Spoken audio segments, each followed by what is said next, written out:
Canto 12.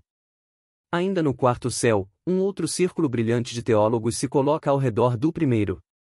Um dos teólogos desta nova grinalda é São Boaventura, que narra a Dante a história de São Domingos. Assim que a nobre alma luminosa pronunciou a última palavra, a santa coroa se pôs em movimento, e não dera a volta completa quando foi envolvida por um círculo ainda maior, ambos no canto e no movimento coincidindo. Tal canto superava o das musas e das sereias, na proporção em que o raio incidente supera em luminosidade o raio reflexo.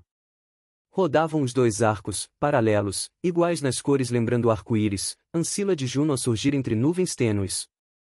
O arco externo parecia nascer dos efeitos do interno, qual ocorreu com a ninfa que por amor se consumiu, assim como o sol consome a névoa. Deles decorre a crença humana de haver sido firmado um pacto entre Deus e Noé, segundo o qual o mundo não conhecerá outro dilúvio. Seguiam girando ao nosso redor as duas grinaldas de rosas sempiternas, o interior ia respondendo às vozes do exterior. Acelerava-se a dança e crescia o gáudio da festa animada por cantos e flamejantes esplendores de tais luzes afáveis e ledas, quando pararam, sustidas ambas por um só comando, assim como se fecham e se abrem os nossos olhos, alertados por algo que lhes interesse. Do imo de uma das luzes recém-vindas desprendeu-se voz para a qual me volvi, pelo modo como a agulha da bússola se volta em direitura à estrela polar. E disse: a graça que ora brilha em mim impõe-me falar sobre esse outro grande homem da Igreja São Boaventura, pois nele se refletem os elogios dirigidos ao primeiro. Ambos militaram pela mesma causa, cabe, pois, resplenderem ambos com a mesma glória. O exército de Cristo, custosamente reorganizado e diminuto, lento e pelo temor transido, seguia a bandeira divina quando aquele imperador que reina eternamente de Deus, reparando na milícia que avançava não por méritos próprios, mas por infusão da graça, decidiu, como já ouviste dizer, enviar em socorro de sua esposa dois campeões ao redor de cuja pregação e de cujas obras o povo cristão, disperso, viesse a congregar-se. Na região onde o zéfiro suave faz germinar o primeiro verde primaveril em Espanha para só depois, pouco a pouco, reverdecer a mais Europa, não distante da costa onde quebram as ondas do mar no qual o sol, concluído seu curso, vai repousar, situa-se Calaruega, em solo protegido pelo poderoso escudo em cuja representação um leão domina e é dominado. Nela nasceu o defensor ardente da fé cristã, o santo atleta, amável para os seus, feroz para os inimigos. Ao ser criado, foi a sua alma exornada de tamanha virtude que ele fez profecias ainda no ventre de sua mãe. A mãe de São Domingos, grávida dele, viu em sonho um vigoroso animal branco e negro, às cores dos dominicanos, levando na boca uma tocha com que incendiava o mundo. Logo entre ele e a fé, na pia batismal, foram celebrados solenes esponsais, com voto de mútua salvação. Sua madrinha, que a resposta deu por ele no batismo, viu, como em sonho, a colheita admirável que na seara de Deus haveriam de fazer ele seus seguidores. E para que no próprio nome demonstrasse o que efetivamente era, inspiração divina sugeriu fosse batizado com o possessivo que o ligava a Deus. Por isso, Domingos foi chamado e falo dele como do hortelão a quem Deus elegeu para ajudá-lo no amanho do seu horto. Mensageiro e servo quis ser, e o primeiro amor que demonstrou no mundo foi ao primeiro ditame dado por Cristo. Muitas vezes encontrou a ama prostrado em terra, desperto e silencioso, como a dizer, para isto fui destinado. Ó Pai feliz de fato o seu! Realmente bem-aventurada sua mãe, se o nome Joana tem o significado que o povo lhe atribui.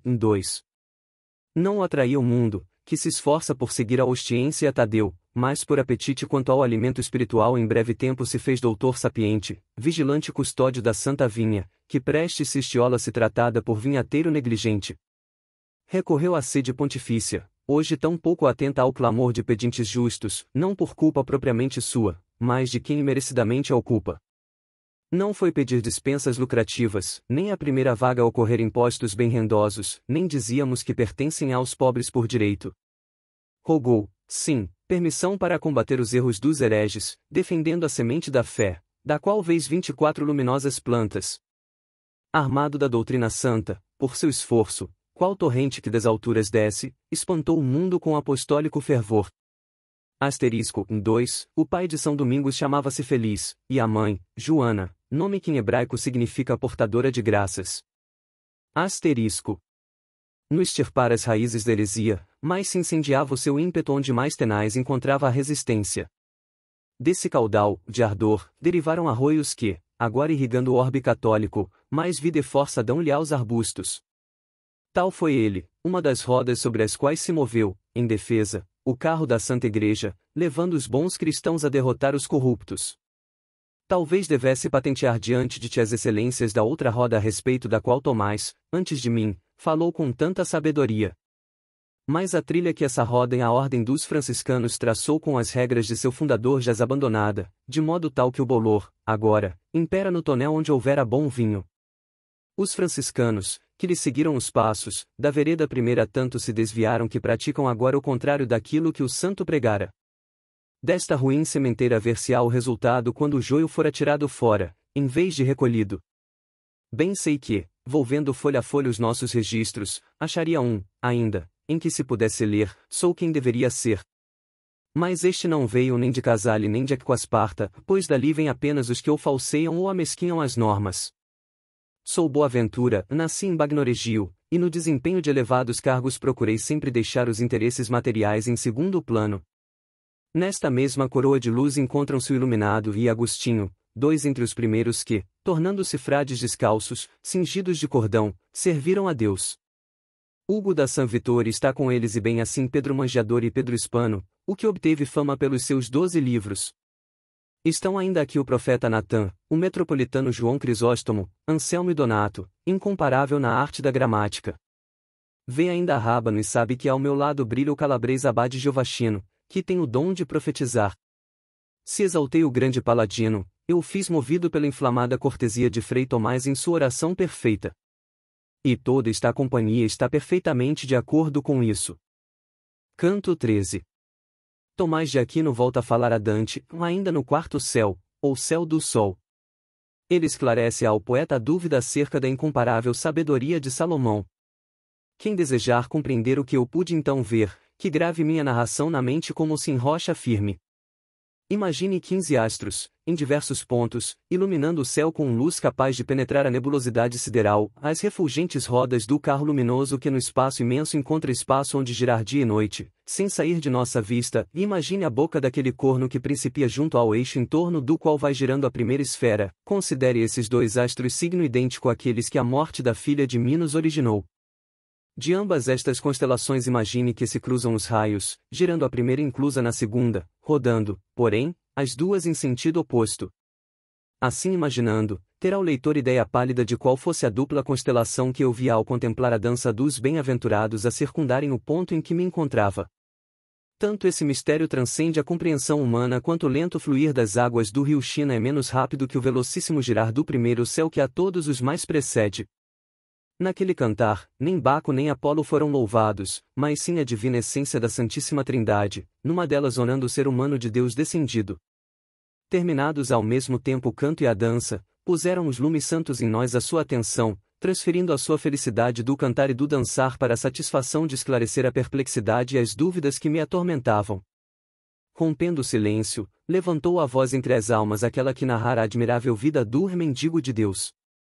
Disse: já dissipei algumas das tuas dúvidas, havendo separado o que é verdadeiro do que não é. A esclarecer as outras, o santo amor me impele. Acreditas ter existido o peito do qual a retirada costela originou a boca gentil cujo pecado de gula é pago pelo inteiro gênero humano, e igualmente crês nesse outro peito que, varado pela lança, compensou o pecado original e todos os mais pecados cometidos depois deste, de modo a equilibrar de novo os pratos da justiça. Assim também acreditas que toda a ciência que um homem possa mostrar-lhe vem de Deus, o qual criou tanto Adão quanto Jesus e está em todos os homens. Por isso te causa espécie que eu dissesse, tão profundo o seu saber que outro igual não se ergueu na terra, quanto ao eleito que na quinta luz se ache Salomão. Abre teu entendimento ao que ora explico e verás, por fim, que a tua crença e a minha demonstração coincidem na pura verdade, tão exatamente quanto é um só o ponto central de uma circunferência. Aquilo que não pode morrer e aquilo que de morte é passível não passam de esplendores de uma ideia concebida por Deus como ato de amor. Essa luz que de seu foco o Padre derrama, jamais dele separa-se nem do outro amor que fica sendo o terceiro e o Espírito Santo. Por mercê de sua graça, que, por ser sua, é como se em espelho se refletisse, em 9 coros angélicos é dividida, embora eternamente uma permaneça. Daí vai baixando gradativamente as últimas potências, atenuando tanto o fervor da graça que, ao final, gera apenas breves existências. E nesta contingência entendo incluídas aquelas criações, que o céu, em seu movimento, vai multiplicando, com sementes ou sem estas. A matéria de que são compostas e o obreiro que lhes dá forma nem sempre concordam com a ideia divina relativa à criação. Disso resulta que plantas iguais produzam frutos desiguais, e que vós, homens, nasçais com diferentes índoles. Se tal matéria fosse oferecida ao Criador no ponto adequado, e se a virtude celeste, ao baixar, não se atenuasse, em todas aquelas coisas a luz da virtude divina brilharia por igual. A natureza, porém, se faz imperfeita, qual artista que, embora conhecendo a sua arte, executa-a com mão tremente. Por isso, o ardente amor divino e o Espírito Santo, a lúcida visão, o Filho, da primeira das virtudes, o Pai, sobre tal criação, faz que nesta se acrisole a perfeição. Com tal perfeição foi criada a terra, a fim de receber o mais perfeito dos animais, e, permanecendo pura, concebeu a Virgem. Neste ponto do nosso discorrer, aprovo o teu pensamento de que a natureza humana nunca se apresentou nem se apresentará jamais qual foi nestas duas criaturas. Mas se aqui eu terminasse o meu discurso, com razão poderias objetar, como, então, Salomão pôde ter sido igual em sabedoria?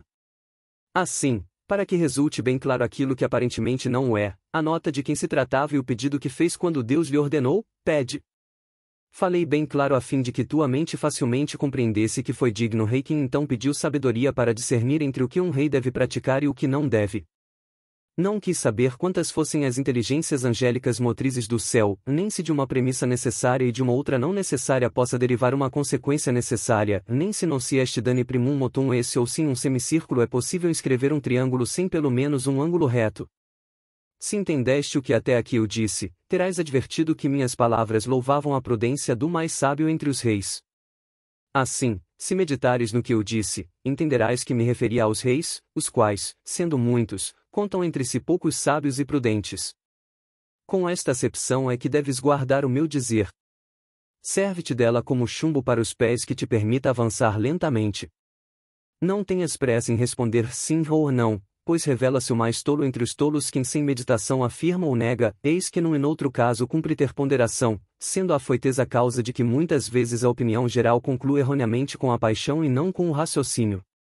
Mais do que inútil é deixar o porto, pois a ele não retorna ileso da procura, aquele que busca o vero, mas a sua virtude não prática. Disso deram prova ao mundo Parmênides, Melisso, Briço e muitos outros que partiram nessa viagem sem saber como nem para onde iam. Assim fizeram Ário, Sabélio e outros estultos, como espadas a mutilar as escrituras, a corrompê-las. Quem se apressa em julgar imita aquele que pretende calcular a safra de trigo antes que a seara amadureça.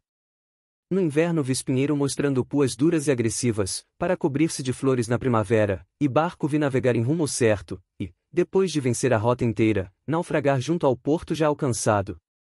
Não creiam Dona Berta e Dom Martinho que, embora um furte a outra de esmolas, possam antecipar o julgamento divino, pois é bem provável que um se perca e a outra seja salva. Canto 14. Chegam novos espíritos ao quarto céu, os quais formam outra coroa luminosa, a terceira, em torno das duas que já havia. O poeta é alçado, juntamente com Beatriz, ao quinto céu. Quando a alma iluminada de Tomás terminou sua fala, veio-me à mente a imagem da água em um vaso, que, ao ser tocada no centro, move-se em direção à borda, e da borda ao centro. Esta imagem me ocorreu à mente pela similitude de seu discurso e daquilo que em seguida a Beatriz disse: o que este mortal necessita conhecer não o disse com voz e menos com o pensar. Aliás, nem cogita de que lhe expliqueis a origem de outra verdade. Informai-o se a radiosa substância em que vos inflorais será igual pela eternidade. E se assim deve suceder, dizei como será isso possível após o juízo universal, quando houverdes readquirido o invólucro carnal, e como poderão os vossos olhos suportar luz tanta, e tão forte. Vez por outra, impelidos por excesso de júbilo, aqueles que andam à roda avivam os gestos e elevam a voz. Tal ocorreu nos círculos daqueles espíritos eleitos que, ao ouvir a piedosa rogatória, sublimaram-se no dançar e no cantar. O que se lamenta no mundo, ao perder a vida terrena para viver no céu, o faz por não conhecer o encanto desta alegria eterna. Quem reina aqui é uno, é duplo, é triplo e eternamente perdura em três, em duas, em uma pessoa, não circunscrito e tudo circunscrevendo. Cada espírito entoou 3 vezes este louvor com melodia tão grata que por si só fora prêmio suficiente. Ouvi o círculo menor e que por primeiro aparecerá, com voz modesta e a voz de Salomão, qual deve ter sido a do arcanjo Gabriel quando anunciou a Maria, dizer esta resposta: enquanto a bem-aventurança do paraíso existir, estaremos envoltos na roupagem de luz que nos circunda. Sua luminosidade é proporcional ao ardor do afeto, o afeto iguala-se à graça concedida por Deus. Ao retomarmos a carne gloriosa e santa, mais felizes nos sentiremos, pois então mais completos seremos, avivando-se com isso a luz bendita com que o sumo bem nos exorna, a fim de que o possamos contemplar. Nossa visão será mais penetrante, maior o ardor que em nós se incenderá, mais coruscante o esplendor que dele emanará. O carvão, quando incendiado, despede brilho intenso que, não obstante, não oculta a sua forma. O mesmo modo o fulgor que ora nos contorna, sem se perder, permitirá seja visto o ressuscitado corpo hoje recoberto pela terra. E não seremos ofuscados então por luz tão forte, porquanto nossos sentidos serão adaptados a quanto for parte de nosso deleite. Os coros tão alegre e apressadamente clamaram Amém. Aquelas palavras, que nesse dizer demonstraram o desejo em que estavam de reaver seus corpos sem vida. Não talvez por si mesmos, mas por amor às mães, aos pais e a outros seres que conheceram e amaram antes de que se tornaram almas iluminadas. Entretanto, eis que de encontro a lumes tão vivos avança outro clarão que é aquele sobrepuja, qual ocorre no céu quando o horizonte se inflama de luz. E assim como ao cair da noite aumentam as sombras e no céu surgem estrelas, com dúbia luz brilhando aos nossos olhos, assim me pareceu brilharem alguns novos indecisos lumes, a girar ao redor daqueles 2 círculos. Ó vero fulgor do Espírito Santo! Quando de súbito te mostraste, fulgente, meus olhos venceste, pondo-os deslumbrados. Porém, Beatriz rebrilhou tão formosa naquele instante que tal visão passou a figurar entre as que a mente não pode recordar. Quando meus olhos reabriram, encontrei-me transportado para um céu de maior beatitude, a sós estando com minha dama. De que havia subido obtive logo maior certeza pelo afogueado esplendor da nova estrela, em rubor não costumado. De todo o coração e com a prece mental que constitui língua universal, a Deus louvei por mais uma graça. Não havia de meu peito exalado todo o ardor da prece e recebi provas de que ela fora bem aceita e julgada propícia. Eis que esplendoroso e rubro surgiu-me entre 2 raios, exclamei, Hélios, quão brilhantemente os trazes adornados! A Via Láctea, que em suas estrelas é o mais ou menos brilhante, em uma porção de seu espaço permanece misteriosa, deixando os sábios confusos. De igual feição, qual constelação luzindo em Marte, aqueles raios formam, cruzando-se em retângulo, o sagrado sinal da cruz. Minha memória bem recorda o entrevisto, mas não basta o meu engenho para o descrever. Naquela cruz lampejava o Cristo e não alcanço dizê-lo com palavras. Aquele, porém, que for salvo por abraçar a Cristo, depois de ter visto fulgurar naquela cruz o próprio Cristo, desculpar-me-á por quanto eu não houver dito. De uma outra extremidade dos braços e do mais alto ao mais baixo da cruz, milhares de fogos movimentavam-se, rutilando ainda mais ao encontrar-se e ao afastarem-se. Assim é que se costumam ver no mundo terreno corpúsculos, ou retos ou ondulados, velozes uns, vagarosos outros, como sempre diverso aspecto, estes longos, curtos aqueles, a bailar em réstia de sol entradissem aposento ao qual o engenho humano quis dar frescura e sombra. Igualmente, a lira e a harpa, de cardas bem afinadas, produzem melodias doces o suficiente para encantar até os ouvidos incapazes de distinguir as notas. Era assim que dos luzeiros mencionados defluía pela cruz melodia certamente angélica, pois que, sem entender qual hino fosse, caí estático. Deduzi tratar-se de altos louvores, mas não entendendo senão as palavras ressurge e revence, confusamente era que soava para mim tal melodia. Ouvi-a, porém, com tamanho elevo que ainda agora nada mais ocorreu comigo que com vínculos tão suaves me houvesse atado. Tal conceito pode parecer ousado se medido pela alegria que frua da contemplação dos olhos de Beatriz, nos quais minha angústia encontra sossego. Porém, que se leve em consideração que esses lindos olhos iam ficando mais belos à proporção que subíamos, e eu não podia então fitá-los. Acusando-me, busco o perdão, seja, pois, em meu favor essa verdade. Nem dela se exclui o prazer mais santo, que é o de contemplá-la, prazer que tanto mais se apura quanto mais se acende. Canto 15. No quinto céu, ou céu de Marte, onde se acham as almas dos que combateram pela Igreja e nesse mister morreram, Dante depara o espírito de Caxiagida, seu trisavô, que o acolhe muito afetuosamente e lhe fala da Florença de outros tempos. A vontade benigna apresenta-se como permanente inclinação à prática do bem, ao passo que a cobiça dos valores terrenos traduz inclinação para a prática do mal. Aquela santa vontade silenciou o doce cantar, mantendo em repouso as maviosas cordas distendidas e afinadas pela mão do Criador. Como poderiam os nobres espíritos permanecer indiferentes aos meus rogos, se para dar o seu consenso a tal pedido foram unânimes em calar? É justo que sofre para sempre quem renuncia ao amor divino em troca de bens materiais. Às vezes acontece, com o céu tranquilo e puro, que o olhar seja atraído pelo fulgir de repentina fagulha. Dir-se-ia estrela a mudar de sítio se uma delas faltasse naquele ponto celeste onde tal luz surgiu e brilhou por instante. Foi assim que do braço direito para os pés da cruz partiu um dos astros da constelação de lumes que resplende acolá. Não se perdeu a pérola do seu fio, ao descer pela fulgurante linha, qual chama a luzir sob alabastro. Assim Pia foi vista comportar-se, segundo a descrição do nosso poeta maior, a alma de Anuíces quando encontrou o filho Enéas nos Elísios. Os sanguis meus. O superinfusal gratia dei, sicut tibi cuibis com coeli janua reclusa. Assim falou aquele espírito. Minha atenção concentrou-se na alma que falava. Voltei o rosto para Beatriz e em uma e em outra obtive por resposta a confusão.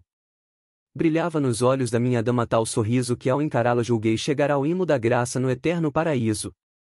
E aquele outro espírito, feliz no aspecto e no tom da voz, ajuntou as palavras que antes pronunciara outras que, por demasiado profundas, não pude compreender. Não voluntária, mas necessariamente, foi que as formulou assim complexas, pois o conceito delas estava acima do mortal entendimento. Em seguida, contudo, o distendido arco de elevado afeto afrouxou tanto a sua atenção que as palavras posteriormente pronunciadas estiveram ao nível da minha compreensão. E foram estas: louvado sejas, tu que és uno e trino e benigno te mostras para com os meus. Foi isto o que inicialmente pude distinguir. Mas ele continuou. Vens cumprir, ó filho, o meu longo, ardente anelo, sonhado desde quando me foi possível ler no grande livro da eternidade, onde não se muda o que é barro com o escuro. Agraciado por esta luz que me deu aquele que também te concedeu asas com que foi possível a subida, alcanço atingir o teu pensamento, pela virtude de esse que é o primeiro em tudo, assim como o número 5 ou o número 6 pela mesma unidade primeira se formam. Quem eu seja e por que te apareço com mais brilho que os outros desta grei venturosa, não demonstras curiosidade em saber. Asterisco, ó sangue meu! Ó infinita graça de Deus! A nenhum outro duas vezes as portas do céu se abrirão? É Caxiagida quem fala, reconhecendo Dante. Asterisco. Eides corretamente, pois o espelho desta vida eterna vai refletindo o pensamento ainda antes que ele nasça, e a todos, os mais e os menos exornados, instantaneamente vai patenteando. Apesar disso, o grande amor que em mim perpetuamente arde em nome da santa caridade mais se acenderá e me estimulará se ouvir a tua voz segura, franqueleda formular pergunta, revelar desejo, pois a tal pedido já foi dado consentimento. Voltei a atenção para Beatriz. Ouvindo-me antes que eu falasse, acedeu com gesto e sorriso tais que do meu desejo ainda mais se estenderam as asas. Comecei então por dizer: em todos vos, ó bem-aventurados, o amor e o engenho foram dispostos igualmente em medida e peso, quando vos apareceu, pela primeira vez, Deus, que possui todas as qualidades em grau perfeitíssimo. Ele, a quem deveis a ardência, vos exorna com calor e lume de tal forma idênticos que nenhuma comparação o explica a suficiência. Mas, entre os mortais, a vontade e os modos para fazê-la atuante têm forma e poder diferentes, por motivos que a vós são patentes, mas escapam ao nosso discernimento. Eu, portanto, mortal, sujeito a tal desigualdade, posso retribuir apenas com o ardor da alma ao bondoso acolhimento. Ó figura resplendente, me deis a alegria de conhecer teu nome. Respondeu-me com voz maviosa, ó descendente que sofregamente eu aguardava, sou um teu ancestral. E prosseguiu, o que te deu nome familiar, há já mais de 100 anos aguarda no purgatório, no primeiro círculo. Meu filho foi o teu bisavô. Será conveniente, pois, que procures diminuir o seu penar no purgatório através de preces e boas obras. Florença vivia em paz, casta, sóbria, cingida por antigos muros dentro dos quais fora erguido o templo que mesmo hoje assinala a passagem das horas. Não havia ainda por ali colares encadeando joias, nem diademas, saias recamadas e cintas adornadas, mais valiosas do que sua dona. Não sucedia que já no berço as filhas atormentassem o pai, pois então o tempo de casá-las e o seu dote combinavam-se de modo adequado. As residências não eram maiores do que o necessário para bem acomodar as famílias, não sendo ainda corruptos os usos florentinos, como se tornaram depois que os costumes de Sardanapalo induziram-nos a mostrar na praça o que deveria se restringir à alcova. Montemalo não havia ainda sido vencido pelo vosso Xelatóio, o qual, superando outro em magnificência, há de superá-lo ainda mais na queda. Cheguei a ver Belinciambert vestindo couro com botões de osso, enquanto a esposa abaixava o espelho sem haver tingido as faces. Também testemunhei os Nerlios Vecchio cobrindo-se com peles, sem indício de riqueza, enquanto suas consortes se ocupavam da Roque do Fuso. Pois todas estavam certas do sítio de sua sepultura e nenhuma via o leito conjugal abandonado pelo marido em viagem pela França. Uma velava junto ao berço do filho, ninando naquele ingênuo linguajar que faz o encanto de pai e de mãe com criança pequenina. Outras, enquanto na roca trabalhavam o fio, narravam aos familiares as legendas dos troianos, de Fiesole e dos antigos romanos. Causaria nessa época enorme pasmo a existência de uma Cianguela e de um Lapo Salterello tanto quanto hoje a presença entre vós de Cornélia ou de Cincinato despertaria. Em tempo assim tranquilo, em tão belo viver, reinado de concórdia entre as famílias, deu-me Maria a minha mãe, que entre gritos me recebeu. Na pia batismal recebi os nomes de Cristão e de Caxiaguida. Meus irmãos foram Moronto e Eliseu. Minha esposa nasceu em Valdipado, daqui teve origem seu sobrenome. Acompanhei depois o imperador Comado, pelo qual fui sagrado cavaleiro, tanto se agradou ele dos meus atos. Seguiu na guerra contra o infiel que usurpa o vosso direito na Terra Santa, por culpa do pastor que a negligência. Por aquela torpe gente fui tirado ao mundo, pelo martírio da morte subi ao paraíso, encontrando a paz eterna. Canto 16. Caxiaguida continua a falar a Dante sobre a Florença de seu tempo, e sobre as ilustres famílias que a habitavam. O trisavô de Dante acreditava que o crescimento desordenado da cidade a levará ao declínio. Ó nobreza do sangue, estulta, vã!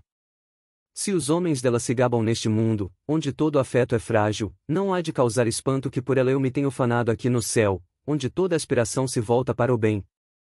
És manto que encolhe demasiado se dia a dia não se põe emenda à sua fímbria, que a tesoura do tempo vai retalhando. Minha resposta principiou por aquelas vozes que Roma foi a primeira a tolerar na antiguidade e hoje está em desuso entre seus próprios filhos. Beatriz então sorriu, trazendo-me à memória a tosse que acusou o primeiro dos erros de Genoveva. Disse eu, vós sois meu genitor, de vós recebo ousadia suficiente para todo falar, vós me elevais com o falar-me, a me fazer mais do que sou. Tantas fontes deitam alegria em meu espírito que ele se esforça por conter, sem se partir, tamanha felicidade. Ora dizei-me, caro trisavô, quais os vossos ancestrais e os feitos mais assinalados da vossa juventude? Ilustrai-me a respeito do rebanho acolhido ao redil de São João e quantos, ali, foram dignos de ocupar postos de projeção. Como o vento acende a chama de incendido carvão, assim mais se avivaram os fulgores do santo lume à proporção que me ouvia.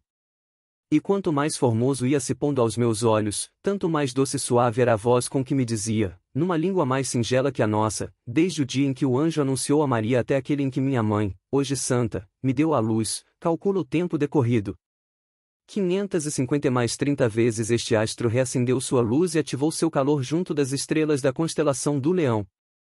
Meus ancestrais e eu nascemos naquele bairro que era então o primeiro em nobreza e é hoje o derradeiro nas festas anuais. A respeito de meus maiores, bastam estas palavras. De como aí chegaram e quem foram, é mais conveniente calar. Naquele tempo, os habitantes da cidade em condições de fazer guerra, contados entre Marte e São João Batista, eram a quinta parte do que são agora. Mas então esse povo, que hoje se vê misturado com a gente recém-vinda de Kemp, de Sertaldo e de Fegini, era florentino até o último de seus artesãos. Oh! Quanto melhor fora que tal gente ainda continuasse vizinha e que a fronteira ainda se estendesse por Galuso e Trespiano, do que tê-la dentro dos muros e suportar o vilão Aguglione e as trapaças do Dissigna, sempre pronto para enganar. Oxalá essa gente, ora no mundo a mais perversa, não se houvesse declarado cruel madrasta de César em vez de mãe benigna. Hoje, ela é florentina e só cogita de enriquecer negociando e fazendo câmbio. Estariam melhor retornando a Cimifonte, onde seus avós, esfarrapados, eram mendigos. Montemurlo pertenceria ainda aos Conti, ainda Cone estaria sob os Cerchi, e talvez Valdigrivia coubesse aos Buondelmonti. A mistura de povos sempre foi prejudicial às comunidades, assim como é causa de males para o corpo o alimento que se ingere sobre outro ainda não digerido. Touro cego cai mais depressa que cordeiro cego e muitas vezes uma só espada causa mais feridas do que 5 lâminas. Observa Luni, vistoria Orbisaglia e mede a sua decadência, caminho este que vão seguindo Sinigaglia e Chiusi. Se ouves, pois, dizer que decaem as famílias, não te cause isso maior espanto do que verificar como decaíram as cidades. Tal como ocorre a vós outros, também fenece tudo o que é vosso, e mesmo as mais duráveis das coisas terrenas têm um termo pouco além da breve existência humana. Qual a lua que, girando sem cessar, vai cobrindo e descobrindo as terras, tal faz com Florença a roda da fortuna. Dito isto, não te deve parecer estranho o que vou narrar a respeito de alguns florentinos cuja fama a mão do tempo apagou. Os Ughi, os Catelini, os Filipe, os Greci, os Ormani e os Alberighi, já decaídos, outrora foram muito prósperos. As antigas e potentes estirpes dos Sanelli, dos Arca, dos Soldanieri, dos Ardingui e dos Bostichi, eu as conheci. Bem conheces a Porta de São Pedro, vergada hoje ao peso de tanta felonia que poderá afundar a barca do Estado florentino. Aí assistiam os Ravignani, de quem descende o Conde Guido e todos quantos têm diante do nome a marca dos Belincioni. O primogênito dos Della Pressa estava já no governo e em sua casa Galigaio trazia espada de áureos copos. Já voltava a coluna dos Vaio, Saquete, Giochi, Fifanti, Baruxi, Gali e aqueles e os Chiaromonti que não se envergonharam de usar pesos falsos. Era robusto então o tronco dos Calfuxi, e os Sisi e os Arriguxi haviam já ocupado altos cargos civis. Vi também famílias desfeitas, pela soberba vitimadas. Foi isso quando os globos áureos, dos Lamberti, luziam nos maiores atos de Florença. Eram estes pais dos que encontram aumento para suas glórias cevando-se com as vantagens obtidas nos consistórios convocados para preencher as vagas episcopais.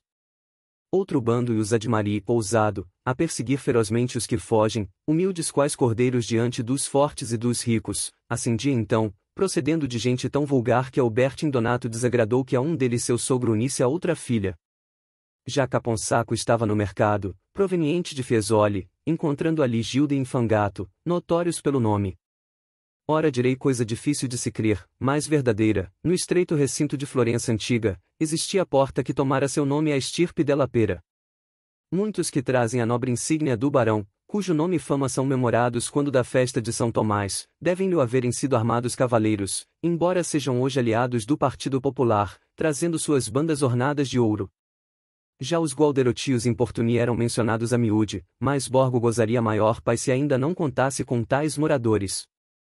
Uma dessas famílias foi causa da desgraça de vós outros florentinos. Ó Buondelmonti, foste tu a atear a justa cólera que te deu a morte e pôs fim à paz de Florença. Tal estirpe que te deu esposa merecia respeito, mas tu a renegaste por outros amores.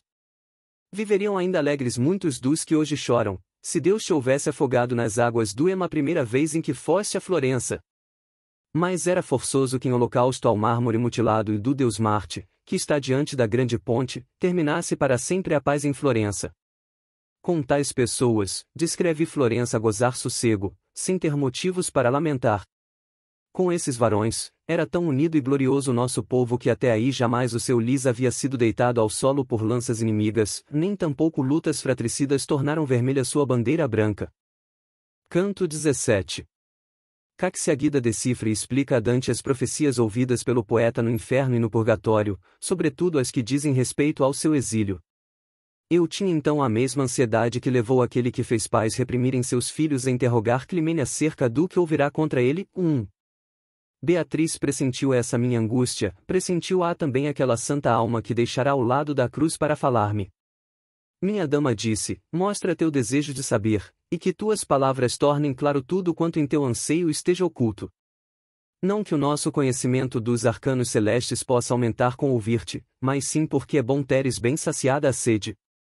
Assim falei a Caxiaguida, ó amado ancestral, glorioso a ponto de ascender ao céu, assim como foi possível à mente humana entender que em um triângulo não podem estar contidos dois ângulos obtusos, assim tu, mirando aquele ponto de onde todos os tempos podem ser devassados, consegues ver o futuro. Enquanto eu acompanhava Virgílio, subindo o monte onde os pecados encontram cura ou descendo para o mundo dos perdidos, ouvi, a respeito de minha vida futura, muitos ditos sombrios, que me habilitaram a sofrer impávidos golpes da macina. Asterisco 1. Ofendido com certas insinuações que ouvirá, Faetonte foi perguntar à mãe, Climene, se era realmente filho do Sol. Isso, de acordo com Dante, teria feito com que os pais se tornassem severos com seus filhos. Asterisco. Não obstante, grato ser-me-ia conhecer o alcance de tais golpes, pois parece que voa com mais vagar a flecha que se vê ser disparada.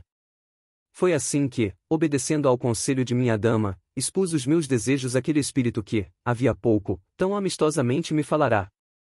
Respondeu-me sem se utilizar daqueles obscuros vaticínios muito do agrado dos pagãos antes de que fosse imolado, para a remissão dos pecados, o Cordeiro de Deus. Foi com palavras claras e em latim preciso que o amoroso ancestral satisfez meu pedido, envolto na ridente luz que patenteava sua alegria em fazê-lo. As contingências vãs de vosso mundo material estão claramente representadas no conspecto de Deus.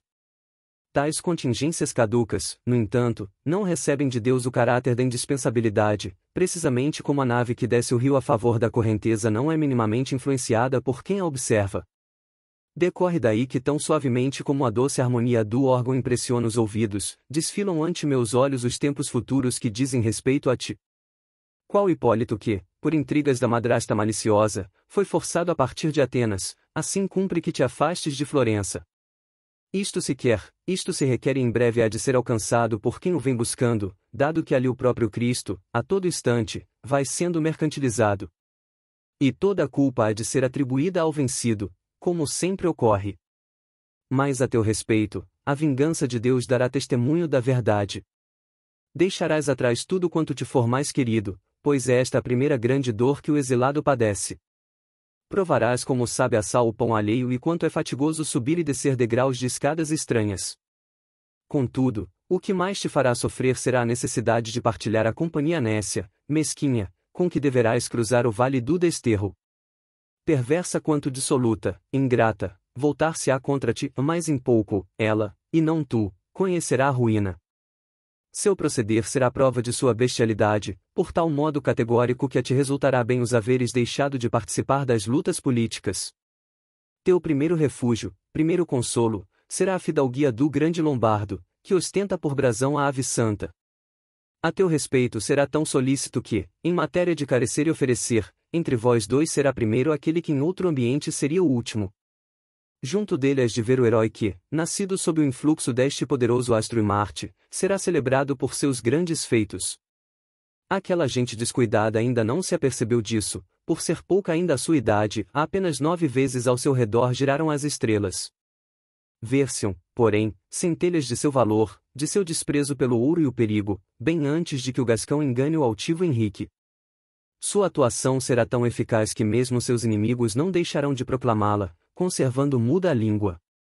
Deves contar com ele e com seus favores, pois ele mudará o destino de muita gente, trocando a condição de ricos e de mendigos.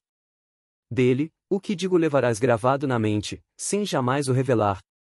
E descreveu-me então proezas inacreditáveis, mesmo aqueles que as presenciaram. E acrescentou, esta, filho, é a explicação de quanto obscuramente te foi dito, essas as insídias que dentro de pouco surgirão diante de ti. Porém não deves invejar a teus conterrâneos, pois o teu renome há de ultrapassar em muito tempo em que as perfídias daqueles receberão o merecido castigo. Quando se calou aquela santa alma, após haver terminado de dispor a trama da tela cuja urdidura eu havia antecipado, comecei a falar como quem estando em dúvida busca aconselhar-se com alguém mais experiente por quem se sabe estimado.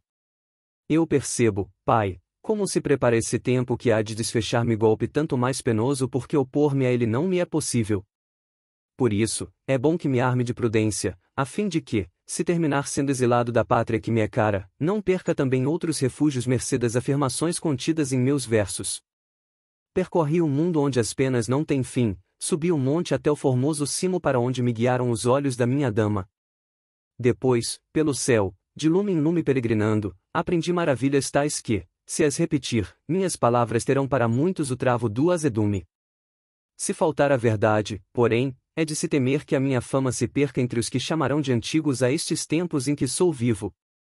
A luz na qual se ocultava o tesouro que eu havia descoberto fez-se tão coruscante quanto o raio de sol refletido por espelho de ouro. E respondeu: a consciência abalada por vergonha própria ou pecado alheio se irá ofender pelo teu ousado versejar, mas não hesites, deves repelir toda mentira. Expõe o teu pensar sem meias palavras, cada qual cura a própria ferida. Teu dizer poderá ser molesto no início, porém, bem compreendido, produzirá resultados salutares. Teus brados serão quais ventos que mais agridem os alterosos cimos, e este fazer será para ti razão de não pequena glória. Nestas celestes paragens, no monte do purgatório e no vale doloroso, foram-te mostradas de propósito muitas almas vestidas com o brilho da fama. Isto porque os ouvintes dariam pouca atenção aos teus versos se eles fossem baseados em exemplos de gente desconhecida, ou em argumento vago. Canto 18. Depois de indicar algumas almas de combatentes que naquela estrela, o quinto céu, se encontravam, o ancestral de Dante desaparece. O poeta é transportado ao sexto céu, o de Júpiter, onde se acham os espíritos dos príncipes justos. Aquela santa alma silenciou, ficando só com os seus pensamentos, e eu cuidava dos meus, entre alegre, por tê-lo ouvido, e apreensivo, por suas predições. A certa altura, a dama que me levava rumo a Deus disse: não te aflijas tanto. Lembra-te de que estou perto de aquele que alivia as dores. Voltei-me, ao som da voz que sempre me confortava, e qual fosse o santo afeto que então descobri em seus olhos, nem tento reproduzir. Não que eu descreia da minha capacidade, mas porque sem ajuda divina não pode mente humana subir àquela altura. Mirei-a então, e meu pensamento distanciou-se de outro qualquer desejo. Refletindo sobre minha bem-aventurança que em seu rosto recebia do alto, ela me deslumbrara. Ela me disse, despertando-me do êxtase com um sorriso: atentem que não está em meus olhos tudo o que diz respeito ao paraíso. Por vezes se vê, aqui no mundo, refletir-se no semblante todo o amor que, por grandemente intenso, logra apoderar-se da alma por inteiro. Foi assim que, fixando o fulgir do albor tão santo, compreendi que Caxiaguida ainda desejava falar-me. Começou. Neste quinto céu do firmamento, que é a semelhança de árvore perene estenderramadas para Deus, habitam espíritos que no mundo terreno alcançaram fama tamanha que para as musas seriam ótimas sugestões. Observa bem os braços da cruz, ali verás, fulgindo qual relâmpago em nuvem fugidia, os vultos que eu nomear. Vi então, na cruz, luzir o espírito de Josué, mal acabará de ser o seu nome pronunciado. Isso de modo tal, que nem sei dizer se primeiro vi ou ouvi. Dito que for o nome do grande Macabeu, outro espírito surgiu a girar qual peão, impelido pela mais intensa alegria. Tal fez Carlos Magno, o mesmo fez Orlando. Atento fui seguindo os movimentos seus, quais falcoeiros a seguir, no céu, da suave as evoluções. Surgiram depois aos meus olhos, que fitavam sempre a cruz, Guilherme, Renoardo, o Duque Godofredo e Roberto Guiscardo. E então, Caxiaguida, foi reunir-se às companheiras, pôs-se a cantar, exibindo seu valor entre o coro celeste. Voltei-me para o lado direito, procurando descobrir qual fosse a intenção de Beatriz. Em seus olhos percebi contentamento e fulgor que excediam aqueles entremostrados pouco antes. E como o prazer decorrente da prática cotidiana das virtudes faz sentir ao homem que seus méritos aumentam, acordei com sentimento igual, dando-me conta de que se fizera bem mais amplo o arco do céu em que então eu girava. Como retorna rapidamente a cor natural ao nível rosto de mulher acometida pelo pudor que acende o pejo, foi assim que, pelo candor que minha visão experimentava, percebi haver sido recebido pela sexta estrela, a de Júpiter. Vi, na esfera argêntea, cintilarem espíritos de amor, compondo, com seus movimentos, desenhos de letras inteligíveis na terra. Quais aves de bando que, deixando as margens do ribeiro, felizes com o alimento encontrado, estendem voo, formando círculo ou linha àquela grei, em seus lumes bem-aventurados, voando e cantando, formava ora um D, ora um I, ora um L, principiava movendo-se ao ritmo de um canto, para assumir a forma de uma letra, mantendo-se então, por um momento, calada e imóvel. Ó Pegásia diva do Parnaso, tu que dás maior grandeza aos gênios e imortalizas reinos e cidades, inspira-me para que eu logre descrever em palavras aquelas santas figuras tal como as tenho gravadas na mente, de modo que tua virtude e teu poder fiquem patentes em meus versos. Vi com clareza 5 vezes 7 vogais e consoantes, divididas em grupos segundo a sua natureza. Diligite justitiam, era desse modo, com o nome e o verbo, que por primeiro vi inscritos, com que judicatis terram terminaram. Desenhado que foi o M da palavra quinta, agruparam-se ali as almas bem-aventuradas, de tal modo que com seus lumes pareciam ornar Júpiter de ouro. Outras luzes desceram para o cimo daquele M, ali pousando e iniciando um canto, supondo eu que seja o amor ao bem o que para ali as atraía. Aquele tição que, ao ser batido, expede de si centelhas abrasadas fornece aos supersticiosos elementos para augúrios. Centelhas assim brilhantes, em número superior a 1000, do M partiam para o alto, subindo umas mais e outras menos, segundo a determinação de Deus, que as vivifica e as ordena, estando cada qual satisfeita em seu lugar. Com os fulgores dali assim partidos, assisti formarem-se a cabeça e o pescoço de uma águia. O pintor em Deus que ali vai pintando não carece de mestre, é antes dele que provém todas as luzes e todas as formas. Aquelas outras almas agrupadas sobre o cimo da letra M a modo de torná-la semelhante a um lírio, moveram-se um pouco, completando a figura da águia. O astro refulgente, bem me demonstraram aqueles muitos e rutilantes lumes que a nossa justiça tem origem no céu de que és gema preciosa.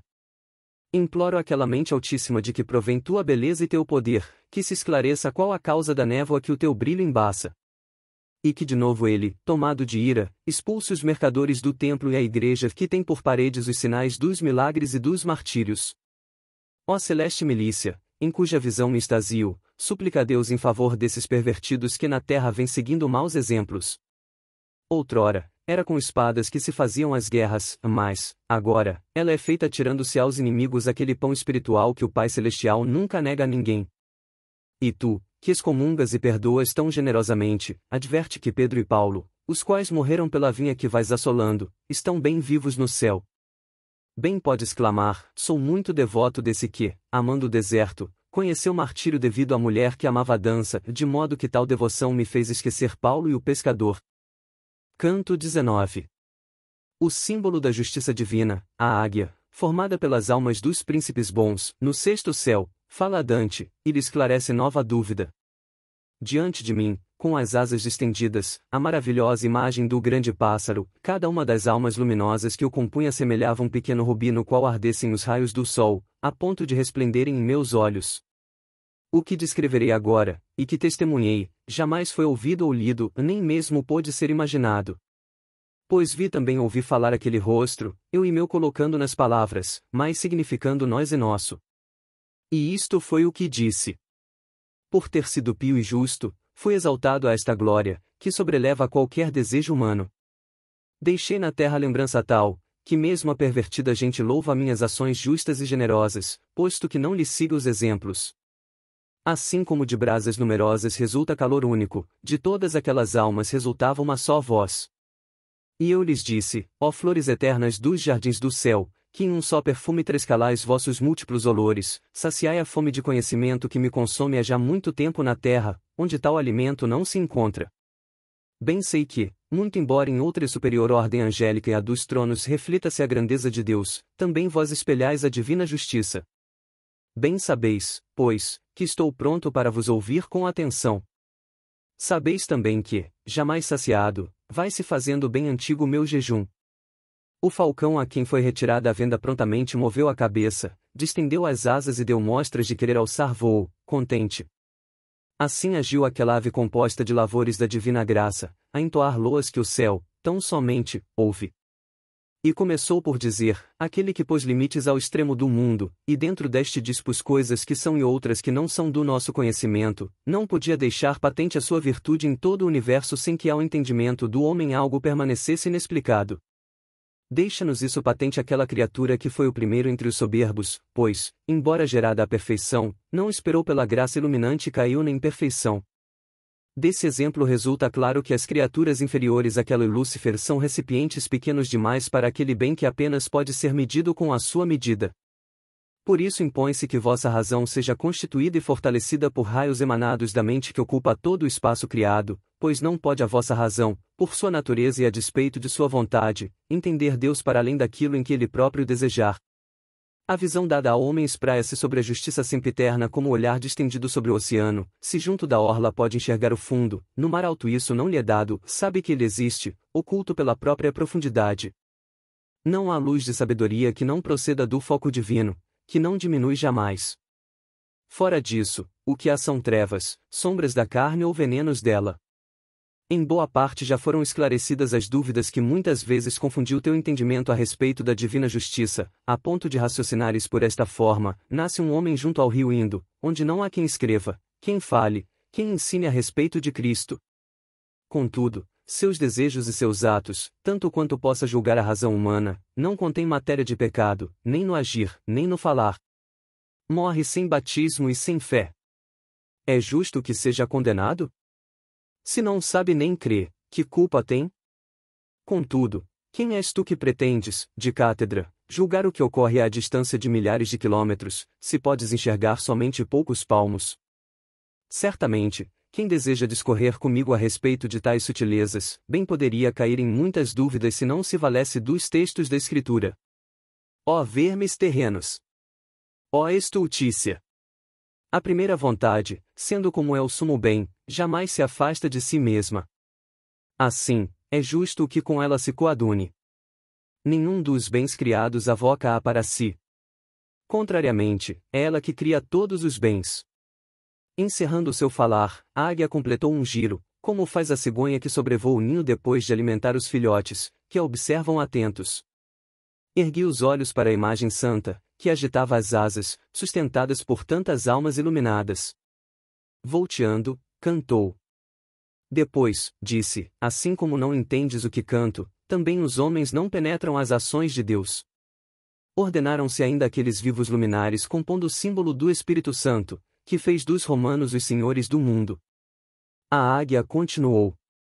Jamais subiu a estes reinos quem não acreditasse em Cristo, nem antes nem depois que ele fosse cravado ao lenho. Não obstante, há muitos que, embora bradando Cristo, quando levados a juízo serão mandados para lugares mais afastados do que muitos que não o conheceram. Esses maus cristãos serão desprezados pelos próprios pagãos, no dia em que por fim houver apenas dois bandos, o dos eleitos e o dos danados. Que de coisas poderão dizer os reis persas contra os soberanos cristãos, quando puderem ler nos livros onde estão anotadas as malfeitorias destes? Ali se poderá ler, entre os feitos de Alberto, outros que serão em breve registrados e que assolarão o reino de Praga. Também se há de ver o Sena coberto de luto pelos efeitos da falsa moeda cunhada por esse rei que morrerá encaçada por força de um cerdo. Ver-se-á descrito o orgulho que dementa os reis da Escócia e da Inglaterra, nenhum dos quais satisfeito dentro de seus limites. Ver-se-á a luxúria, o epicurismo dos reis da Espanha e da Boêmia, que não praticam o valor viril, nem desejam fazê-lo. Ver-se-á que ao manco de Jerusalém, com um I, foram assinaladas as boas obras, enquanto as obras mais serão marcadas com um M. Será vista claramente a avareza, a vilania daquele que governa a Ilha de Fogo, onde Anquises terminou sua longa vida. E para que o seu grau de mesquinhez seja bem conhecido, os assentos a seu respeito serão reduzidos a cifras, a fim de que digam muito, ocupando pouco espaço. Serão patentes, aos olhos de todos, as ações vis do irmão deste, e do tio também, ações que desonram duas nobres nações e duas coroas. Serão ali dados a conhecer os males praticados pelos reis de Portugal e da Noruega, bem como de Rácia, que em seu proveito adulterou os cunhos das moedas de Veneza. Feliz de ti, Hungria, se persistires em manter afastados os governos vis. Feliz de ti, Navarra, se dos teus montes fronteiriços fizeres contra a França defesas. Tão verdadeiro é o que digo que já Nicósia e Famagusta erguem e preparam rebeliões contra o seu tirano, que não é o melhor entre os já mencionados. Canto 20.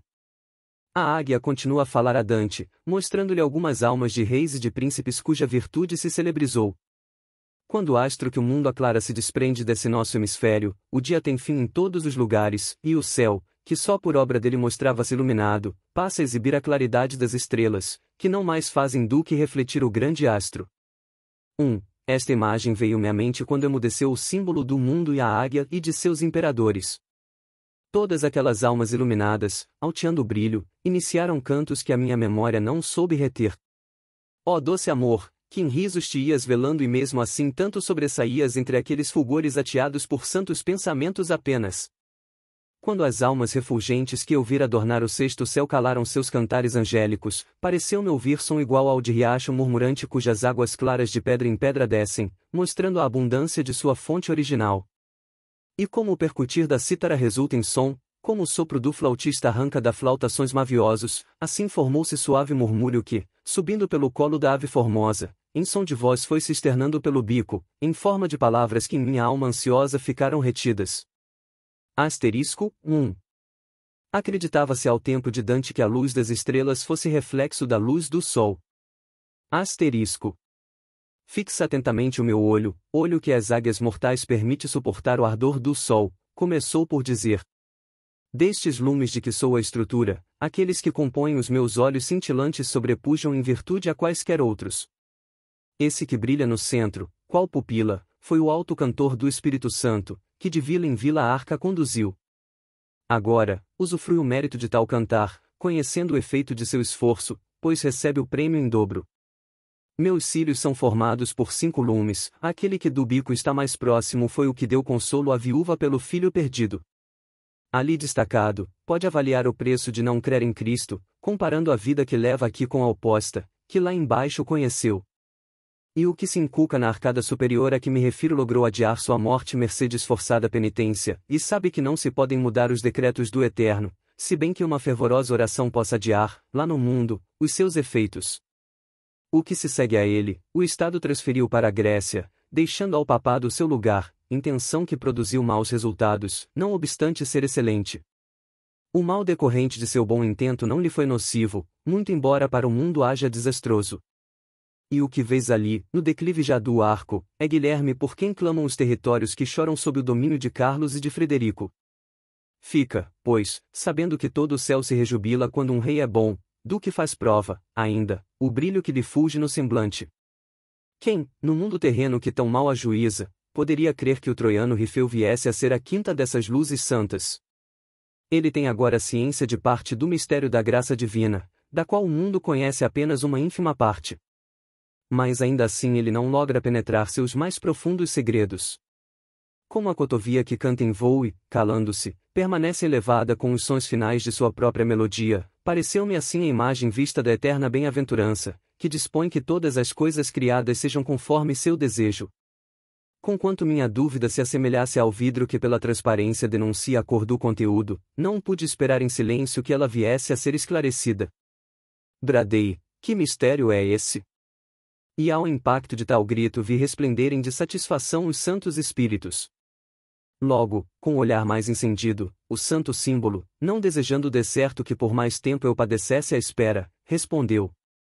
Entendo que pões fé enquanto estás ouvindo, porque sou eu a dizê-lo, mas não alcanças as razões de tais prodígios. Procedes como aqueles que aprendem o nome das coisas, mas permanecem na ignorância do que seja a essência delas, se essa ignorância por outrem não é desfeita. O reino dos céus cede à força de um amor ardente e de uma viva esperança, a ponto de estes triunfarem sobre as disposições divinas. Mas em tal caso, essas virtudes não triunfam como usa um homem vencer a outro, mas porque a suma vontade consente em ser vencida, e, vencida, é quem vence pela graça da bondade. A primeira e a quinta das luzes do meu cílio causaram-te admiração por terem sido quem foram e adornarem agora a morada dos anjos. Eles não deixaram seus corpos como pagãos, mas sim quais cristãos de fé vigorosa, um acreditando em Cristo antes de sua vinda, o segundo, depois dela. Outra das almas luminosas é a de Trajano, lá do inferno onde jamais se ama o bem, retornou aos ossos em recompensa de fé muito viva, de um ardor santo empenhado em obter de Deus tamanha graça a ponto de haver logrado comover sua vontade e levar o favorecido a praticar a fé verdadeira. Essa alma gloriosa de que falamos, retornando à carne onde pouco permaneceu, acreditou que ele a poderia salvar e, perseverando na fé, ardeu em amor com tanta intensidade que, ao sofrer segunda morte, foi considerada digna de subir a este céu. A seguinte luz salvou-se por amor de graça tão profunda que nenhum olho mortal pôde jamais penetrá-la até o fundo. Lá na terra amou sobremodo ao bem. Por isso, de graça em graça, Deus fê-la digna da redenção, pelo que, entregando-se à virtude e furtando-se ao erro do paganismo, viveu a verberar os vícios e a impiedade. As 3 damas que viste à direita da roda do carro, batizaram-no 1000 anos antes de Cristo. 2. Ó predestinação! Estendes raízes tão longe que os olhos que as fitam não atingem nunca a sua inteireza. E vós, mortais, convém sejais prudentes em julgamentos, pois mesmo nós, que gozamos da contemplação de Deus, não conhecemos todos os seus eleitos, percebemos isso, e tal aceitamos, pois, nosso bem pelo sumo bem se afina. Assim a divinal figura ministrou-me ensinamento, para alongar e aclarar o meu entendimento parco. E qual procede o bom cantor, que se faz acompanhar por hábil músico, tornando com isso mais harmonioso o seu narrar, lembra-me que, durante o seu falar, ambas as santas luzes de Rifeu e Trajano agitavam suas flamas em perfeita harmonia, como olhos no movimento de abrir e fechar. Asterisco 1-2. As 3 damas são as virtudes teologais. Asterisco. Canto 21. Dante logra alcançar o 7º céu, ou céu de Saturno, onde se acham os espíritos voltados à contemplação. Um deles é São Pedro Damião, o qual fala ao poeta. Tinha eu os olhos novamente fixos no rosto da minha dama, e a mente nela perdida, de nada mais cuidava. Ela não sorria, e disse, se eu sorrisse, ocorreria contigo mesmo que assemelhe quando se transformou em cinzas, pois minha formosura, conforme pudeste verificar, aumenta à medida que subimos os degraus desta eterna escada. Se eu não abrandasse os fulgores, ante tanto brilho teu corpo sofreria qual tronco que o raio atinge. Eis que subimos ao 7º céu que, juntando a sua luz àquela do leão, exerce alta influência sobre a terra. Agora, faz com que tua mente e teus olhos reflitam a figura de divinal virtude que verás neste céu a espelhar com justiça a forma celestial. Quem pudesse avaliar o quanto os meus olhos se extasiavam na contemplação do bem-aventurado rosto de Beatriz, quando fui levado a cogitar de outro objeto, poderia conhecer a satisfação obtida ao obedecer ao guia celeste, substituindo um prazer por outro. Plantada naquele cristalino e luzente planeta que, girando ao redor da Terra, leva o nome do grande rei Saturno, sob cujo mando nenhum mal foi praticado, pois o mundo vivia a Idade Áurea, vi em seu centro uma escada de ouro que se elevava tão alto que a mais atilada vista não lhe poderia perceber o fim.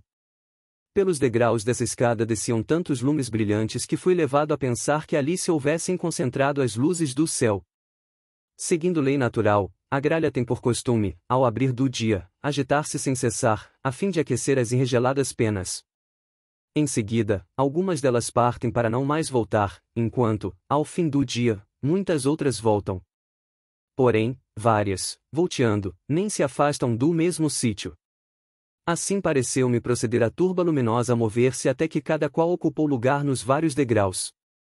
Aquela das luzes que se colocou mais próxima de nós por tal modo cintilou que pensei, entendo bem a mensagem de amor que me transmites. Mas Beatriz, cuja indicação para falar ou calar eu sempre espero, permaneceu muda, e isso me fez optar por calar. Ela, porém, que conhece os meus quereres, pois aquele que tudo provê lhe faz bem manifestos tais pensamentos, disse, dá satisfação ao teu desejo mais ardente. Eu então disse, sei que meus méritos não bastam para merecer a tua resposta. Mas em nome dessa que me permitiu perguntar, satisfaz meu anelo de saber, ó alma eleita, que ocultas em luz a expressão de teu gozo celestial. Dize-me por que tal aproximação? E por que nesta clara esfera emudeceu a doce sinfonia do paraíso tão claramente ouvida em outras paragens? Respondeu, teus ouvidos são tão mortais quanto tua vista. Aqui, os cantos celestiais não soam pelo mesmo motivo porque Beatriz não sorri. Desci tantos degraus desta escada santa para te dar mostra evidente do prazer que aqui se frui com a luz e a voz de que sou ornado. Descendo um degrau mais do que as outras, não o fiz por estar possuído de mais amor que elas, pois mais acima ardor maior se encontra, segundo podes ver de seu fulgir brilhante. Mas a alta caridade que nos leva a obedecer prazerosamente à vontade que governa o mundo indica os lugares que devemos ocupar. E eu, para mim é claro, ó lume santo, que neste ponto do paraíso o mais puro amor faz cumprir os mandados da vontade eterna. O que, porém, não alcanço conhecer é a razão pela qual, entre tantas almas dignas, foste tu a predestinada para este diálogo. Não pronunciar a última destas palavras e a resplendente alma girou ao redor de si mesma, qual nó em torno do eixo. E o amor divino, que em tal chama estava incluso, disse. Graça divina ora em mim vai incidindo, penetrando através da luz que continuamente me reveste. A minha visão e mais a virtude dela, combinadas, tanto me elevam que ao meu entendimento se descortina a suprema essência de onde ela promana. Daí origina-se a felicidade em que fulguro, pois quanto mais minha vista se aclara tanto mais aumenta o fulgor da minha chama. Contudo, mesmo a alma mais distinguida, o serafim que no próprio Deus tem fixo o olhar, não poderá esclarecer tua dúvida, pois a pergunta feita por tal modo se aprofunda nos abismos de decretos estabelecidos por Deus para a eternidade, que a solução está além de todo ser criado. Quando regressares ao mundo dos mortais, repete o que ouviste a fim de que homem algum procure a solução do mistério da predestinação. A mente que no céu se faz luz, na terra existe circundada por nebulosidade. Considera, pois, não ser possível entender na terra aquilo que não se pode compreender nem no céu. Diante de tais palavras, desisti de formular novas perguntas, limitei-me a perguntar seu nome, humildemente. E ele recomeçou a falar. Entre as duas costas da Itália, próximo da tua cidade natal, ergue-se serra tão alterosa que os trovões ribombam mais baixo do que elas. Um cimo encontra-se ali, o Catria sob o qual existe eremitério votado tão somente ao amor de Deus. Nele dediquei-me ao serviço divino, alimentando-me de parcos alimentos e de azeite, suportando alegremente verão e inverno, em contemplação deixando decorrer a vida. Costumava aquele claustro preparar muitas almas para o céu. Mudou, porém, e sob tal aspecto quanto é inútil logo mais o mundo ficará sabendo. Naquele eremitério fui Pedro Damiano ao passo que me chamaram Pedro Pecador enquanto estive no convento de Santa Maria, junto do Adriático. Pouca vida me restava quando fui revestido do capelo que atualmente de mal a pior é transmitida. Chefas e esse vaso de eleição, descalços, magros, assentavam-se a qualquer mesa, alimentando-se de quase nada. Os pastores modernos, no entanto, de uma outra parte se movendo, sempre precisam ter servos por perto, para ajudá-los a manter-se em pé, tão gordos acabaram ficando, e os auxiliar a permanecer eretos. Com o próprio manto cobrem a sua montada e assim uma só pele veste ambos os brutos. Ó paciência, até quando?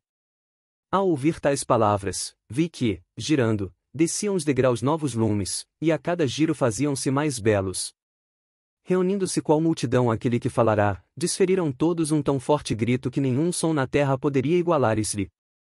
Não compreendi o que diziam, pois, o brado fora ensurdecedor.